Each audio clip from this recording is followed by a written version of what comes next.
இன்று சைதை நீதிமன்ற வழக்கறிஞர் சங்கத்தின் சார்பாக நீதிமன்ற போராட்டம் புறக்கணிப்பு நடைபெற்றது.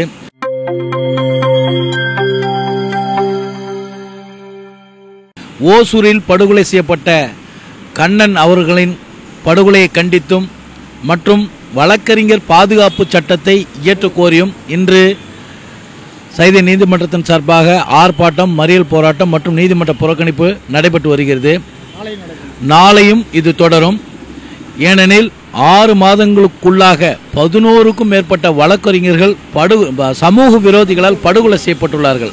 எனவே அதற்கு நீதி வேண்டியும் வழக்கறிஞர் பாதுகாப்பு சட்டத்தை உடனே அமல்படுத்த மத்திய மாநில அரசுகள் அமல்படுத்த வேண்டியும் இந்த போராட்டம் நடைபெற்று கொண்டிருக்கிறது. நாளையும் இந்த போராட்டம் தொடரும். வழக்கறிஞர் பாதுகாப்பு சட்டம் தொழில் ப்ரொஃபஷனல் என்ற முறையில் இந்த மருத்துவர்களுக்கு எப்படி பாதுகாப்பு சட்டம் இயற்றப்பட்டதோ அதே போல வழக்கறிஞருக்கும் உடனடியாக பாதுகாப்பு சட்டம் நிறைவேற்றி எங்களை சட்டத்திற்கு உட்பட்டு நாங்கள் செயல்படக்கூடிய நபர்கள் அப்படி என்பதை அரசாங்கம் தெள்ள தெளிவாகவும் உறுதியாகவும் நடவடிக்கை எடுக்கணும்னு தாழ்மையுடன் கேட்டுக்கொள்கிறோம்.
கண்டிக்கின்றோம்.